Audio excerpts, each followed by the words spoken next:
The Rise.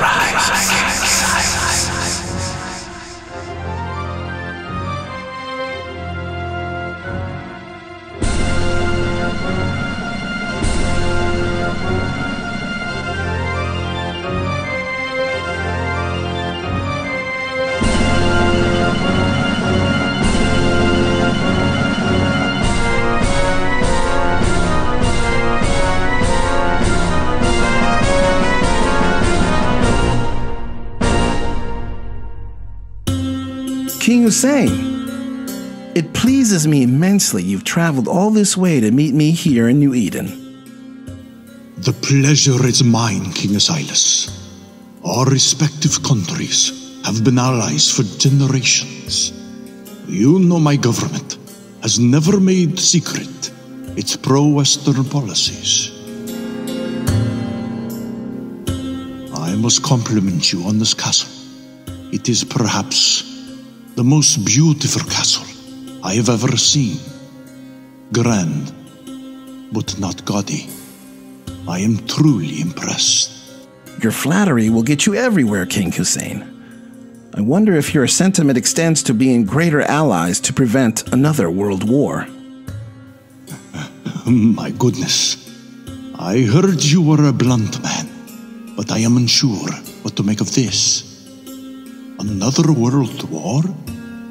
Please enlighten me.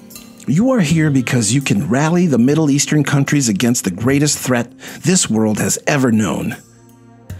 I think you know exactly who I'm talking about. Asilas, you flatter me to think I can swing the opinions of other world states. As you know, countries in my region have never been united on anything for thousands of years. Oh, but I disagree. Middle Eastern countries are greatly united against Western influence. Hatred has boiled over in your part of the world against Britain, Russia, and the former United States for as long as anyone can remember. But you've been an even greater influencing force in your region than those before you. People respect you, love you, and will follow your lead if you believe strongly in a cause. I need you to consider getting behind this cause, Hussein. And what cause is that? I need the Middle East to unite with America in a war against England, Europe, and Russia. Once you announce your support for America, others will follow, including Israel. Then, China will join us as well. Asilas, I know you are an ambitious man. The world hears you loud and clear. We know you mean business. But a war with England, Russia, and Europe? You think far more of Middle Eastern countries than you should. Do I now? Perhaps just Middle Eastern countries alone won't do it, but our alliances will bring in China, and that will seal the deal. We will crush them all. Suppose I do this and support you. I am only a constitutional monarch. I cannot wield my will on my country or anyone else's like you can. I am not going to mince my words. You are a king. Act like it. Otherwise, don't call yourself a king. You have ways to make it happen. Once you do, I promise you my loyalty until my dying breath. And as a reward for your loyalty to me and America, you will become an absolute ruler. Not only of your country, but your entire region. I see. And what's in it for China? China has no interest in ruling the world, but they do want to be equals. And under my rule in Europe and Russia, they will have a larger piece of the pie. They're in it for the money. Forgive me, but if they are in it for the money, why side with you? They could side with your enemies. My enemies hide in the shadows. China does not trust them. I am out in the open. They see me. They respect me. There are still some people on this earth that respect a man's word. Moreover, my enemies are also their enemies. I understand, King Asilas. You will have my full support. Anything you ask of me, I will do my best to make happen. In your heart, you know it is the right thing to do. My Lord Jesus was acknowledged by your Lord, Muhammad. And both of our lords knew who the real enemy was, and still is.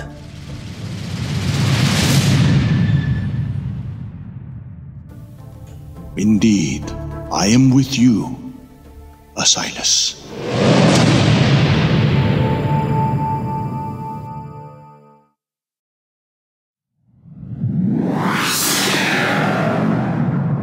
New Kingdom Radio Theatre. The Rise of King Asilas is brought to you by the J.V. Micah Publishing Company, publishers of the Blake's Secret short reader series for beginner English learners and the I Want to Learn English textbook. Please visit www.iwtle.com.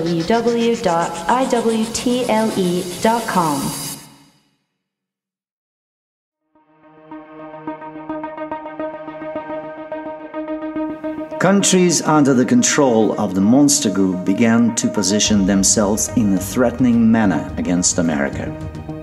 King Asilas put his plan into motion that would align America with Middle Eastern countries and eventually China. While keeping the monster group focused on his international moves, Asilas assigned Minister Oreb to continue persecuting Satanists throughout the country. He wanted to disconnect the people from the fog they were in, from the distorting frequencies put in music, television, and every form of media. Capone was assigned to overseeing the secret group of royal cadets called the American Spartans.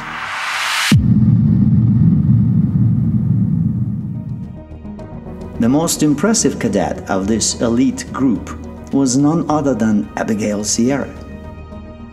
Upon completion of their training, Asilas instructed Capone to initiate their classification as top secret and move them to a black operation base just outside of New Eden.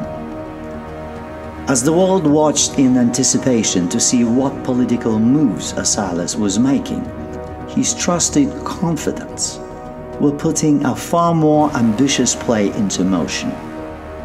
One that would move King Asilas one step closer to annihilating the monster group altogether.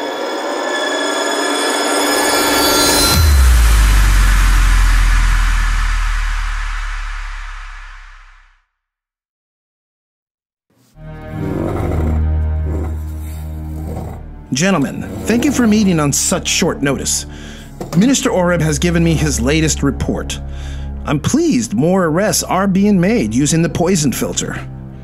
Joshua, I want you to make sure Oreb is relentless.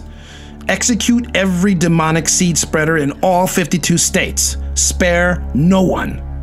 Capone, I trust you've been diligent in overseeing our first class of Spartans? I'm actually very proud of this class, sir. You'll be happy to know Abigail Sierra was selected as first captain. She's maturing right on schedule, Your Majesty. Asilas, once we finalize our final phase of the plan, should we initiate the Homeland Defenders program? When the fog has been lifted from America's citizens, they'll likely be very angry and will want to destroy those that have robbed them of their sanctity. At the very least, they'll be bloodthirsty. When people wake up from their fog, they'll certainly want retribution for those that defiled them for so many generations. And we'll give them that chance. For your next wave of cleansing, make multiple detention camps and dot them across the country. Satanists are cowards without their leaders and their groups. Make sure they are detained in single units. Do not let them congregate. When the fog is lifted, we'll let the militia extremists hunt them like game. There's a lot of land in the Southwest for that sort of thing. What can we do in the more densely populated areas, like New York? Perhaps in large cities we could use the stadiums and arenas as enclosed parks, like they have for paintball and laser tag matches. Only with these, you get to shoot Satanists with live ammo. I remember when I was Chancellor of New York City Public Schools, we sometimes would organize major events in the summer at Yankee Stadium and Madison Square Garden. But there are so many large places we could make courses like they do in paintball. I'm just saying, we could do something like that in the large cities for those that have to, get it out of their system. I like the way you think, Capone. But we should limit this to only those people who are most likely to cause upheaval if their bloodthirst is not quenched. We should consider those ideas as a last resort. I'm optimistic the number of people who will want to go after the Satanists will not be so overwhelming that we'll need to occupy multiple arenas for mass executions. One of the beautiful things about this poison filter is it also has a nice feature. It allows Oreb and his team to determine who in the general population is more likely to act on murderous impulses. We could probably use that technology for many other things. Do you think Oreb is willing to lend that poison filter to my team? Boys, this is serious business. And there's this other business we need to finish. The two immortals, Utah and Xanth. Have we found them yet? Yes, we have. Xanth is a woman. She is hiding in plain sight in the Canadian government. My sources found out she's also the Prime Minister's lover. Ew. I think even you wouldn't want to sleep with a billion-year-old woman, Quentin. I thought this was serious business. You're right. I'm sorry, Quentin. But we're all brothers here, so please continue. The other one, Utah. Turns out he's a monk in Tibet. But my sources say he isn't so celibate either. Apparently he's seeing someone in secret as well. Well, I hope when I reach 100 billion years old, I'll still want to... Well, you know. Okay, anyway, in all seriousness, we need to prepare ourselves for some very challenging times ahead, my brothers. Oh, I almost forgot. I'm adding another person to our inner circle. In fact, I will be expanding our arms of this Curia Regis. Sir, I'm confused. Did you say Curia Regis? I'm establishing two separate but equal houses of lords, each comprised of 4 lords. You and Capone will now become Lords Jackson and Capone, as well as Oreb and others. I need to allocate powers and responsibilities accordingly as we prepare ourselves for the ultimate objective. Our ultimate objective, sir? I'll explain everything in due time. Just keep yourselves focused on what you are responsible for. If we all stay on task, we'll do what no one else on the face of this earth has ever been able to do. Rule the whole world.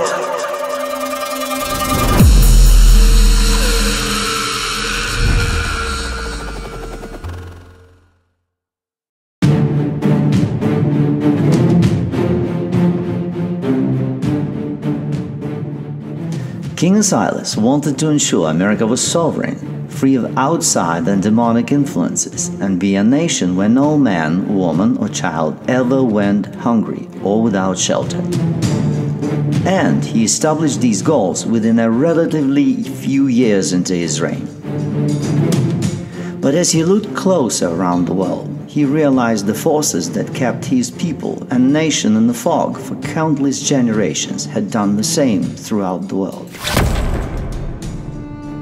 The more Asilas inquired about the dealings of the monster group, the more he realized their operation was a global disease.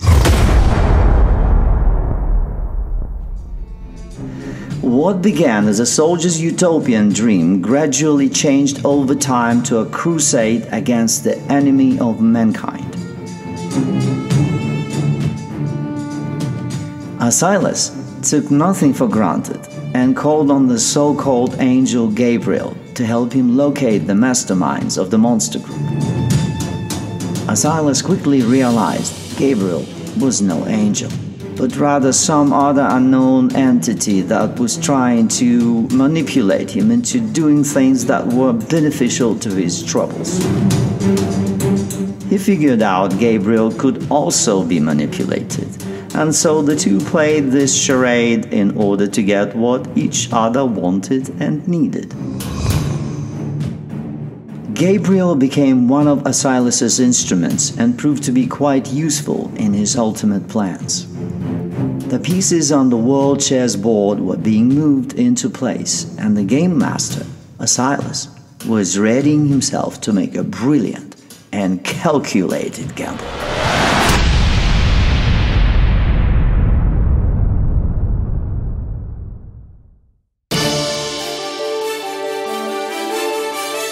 Eyewitness News, where news comes first.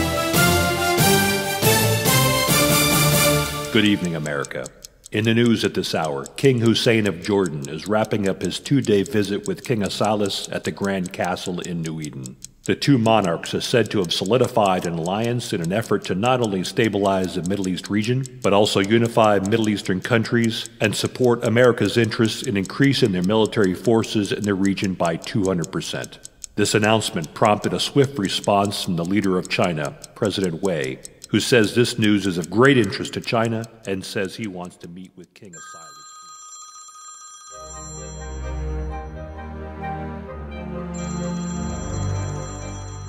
King Hussein, I trust you made it back safe and sound. I wanted to congratulate you, Asilas. I must admit, I had some doubts, but you've made a believer out of me. Of what exactly? You were right. China announced they wanted to meet me before my plane even landed. Let's just say I won't ever doubt you again. Well, I suppose there is much I have to earn from people like yourself before my word can be worth anything. But since we're on the phone, I'm thinking maybe we could move our plans a little ahead of schedule. Well, if you think it's a good idea, I don't think I should question you anymore. Convince your generals to move heavy forces at strategic areas around your border. Also, test fire some ballistic missiles and publicly state you are only doing drills. And just for the record, my country's credit is good with yours, right?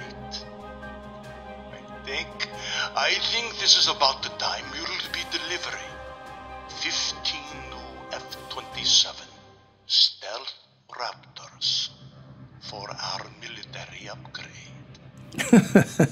I like you, King Hussein. 10 is all I can spare at the moment. Let's see how this plays out. Just know I won't ever try anything underhand with you. I'm happy we understand each other.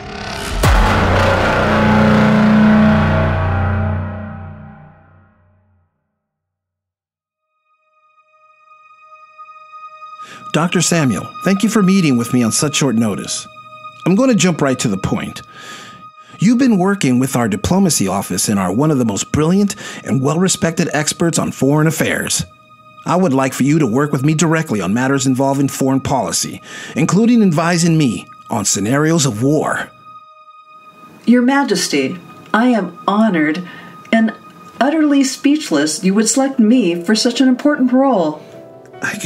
I can't have you work with me and be speechless now, can I, Dr. Samuel? Of course not, sir. What would you like for me to address first? I want you to know a few things before we get started. First, I chose you for very specific reasons, and I will outline some of them for you. Then, you will understand why I chose you to address certain complexities of our foreign policy objectives. Out of the many incredible candidates considered, you are the deeply religious one.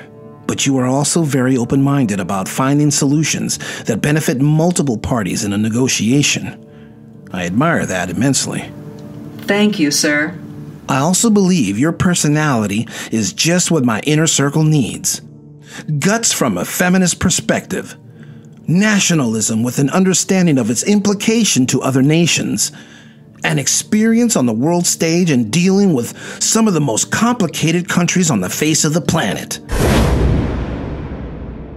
I also believe you have never been courted or involved with the monster group. The monster group, sir? I'm not sure what that is. Exactly. But you know of them. You know they exist.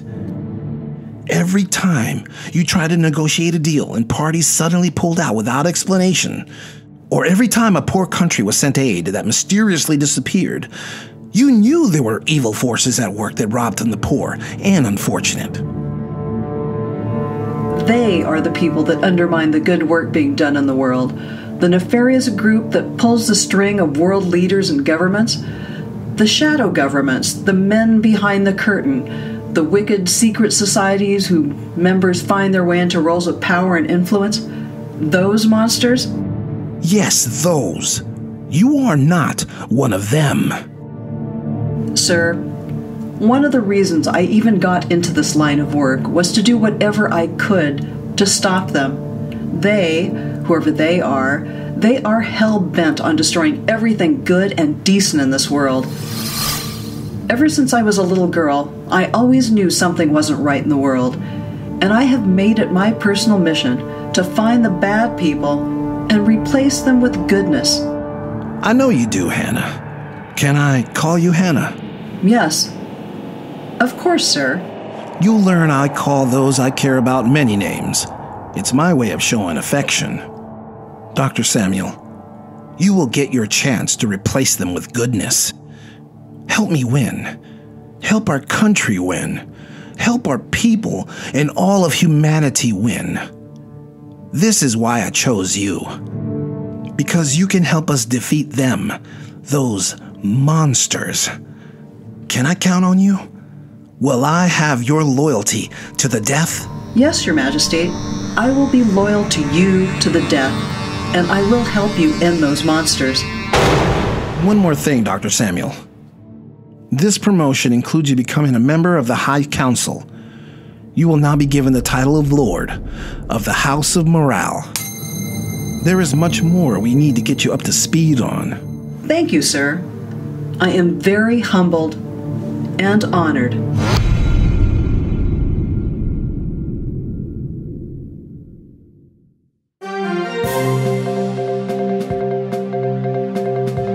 Good evening, America. There is breaking news coming from King Asilas' office tonight. King Asilas is said to have created two branches within his government that comprises what he calls the High Council.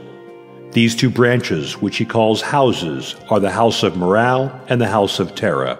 Each house contains 4 lords for a total of 8 lords. Each lord is an overseer and commander of individual offices that govern the entire kingdom. Many Americans are very excited about the prospects of this announcement, but we are hearing mixed reactions from countries around the world. The 8 lords have been named. They are as follows. From the House of Morale, Lord Quentin Capone, Lord Jeremy Oreb, Lord Hannah Samuel, Lord Joshua Jackson. And from the House of Terra, Lord Alberto Vargas, Lord Vanessa Banks, Lord Tracy Roberts, Lord Anna Patricia Shelley.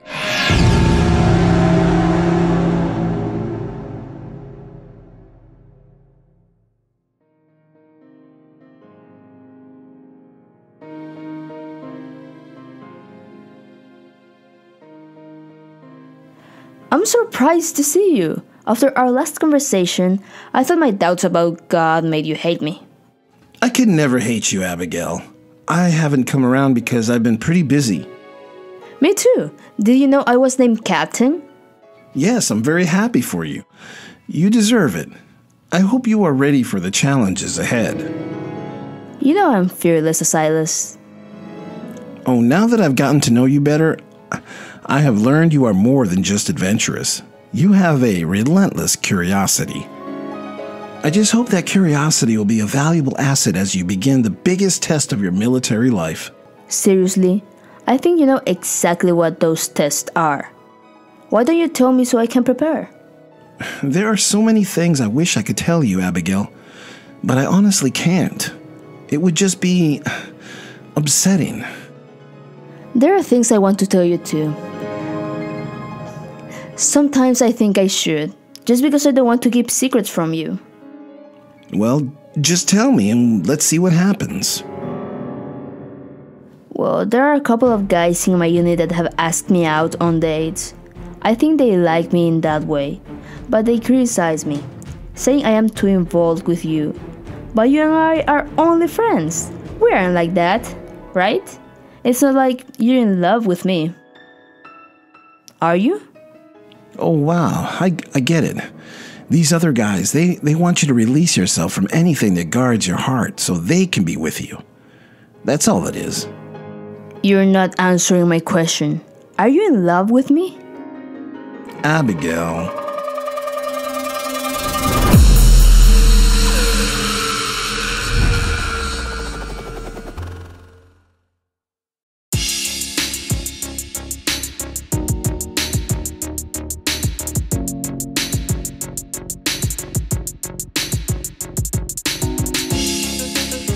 You've been listening to The Rise of King Asilas, Episode 7, On the Brink, starring J.V. Torres as King Asilas, Mark Rios as King Hussein, John Doby as Quentin Capone,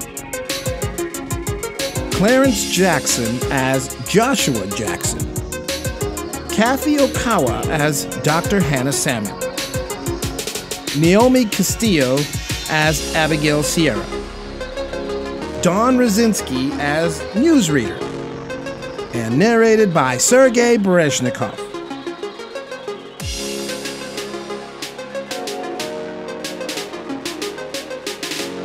Other music contributions by Kevin MacLeod at Incompetech.com, freesound.org, airbornesound.com, and Audio Jungle.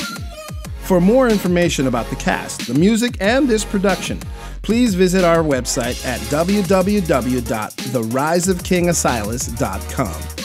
And now a word from our friends, the audio drama Stranger Lands. It's been 1,000 years since the Celestial War, and the great races were rendered extinct. 1,000 years since the establishment of the Decladine Empire, and peace came over Pylus. But an ancient secret that promises of untold power has broken the alliance and threatens to destroy the realm. Join our heroes, Tash. Grab Daryl, get out. I will follow you. Go. Silverpaw. You'll pay for this, Sylvia. Crag. Someone is looking for you. Does the name Tash mean anything to you? And Bagger. Let's get dangerous. As they uncover dangerous secrets, ancient cities, and race against time and the Empire itself to save Pylus. Download The Stranger Lands now, before it's too late.